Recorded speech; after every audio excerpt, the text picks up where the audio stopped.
Ay guys, magluluto pala ako ng tikoy. Yan pala yung mga gamitin ko, 3 klase lang. And then maglagay na pala ako ng mantika. Pagkatapos sa mantika na nilagay ko, so haluin muna natin yung itlog. And then ilalagay natin yung bali kung ano siya, harina na in-steam. Tapos ipiprito natin siya. Yan. So, ang purpose lang ng itlog para naman hindi siya dumikit pag piniprito natin siya sa kawali. Yan, i-continue ko lang siya sa pagprito. And then, yan, balita rin. Bali, isang box pala yan, yung niluluto ko. Bali, 2 itlog ang magamit.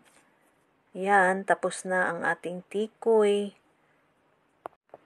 Bali, Chinese New Year kasi, kaya may tikoy.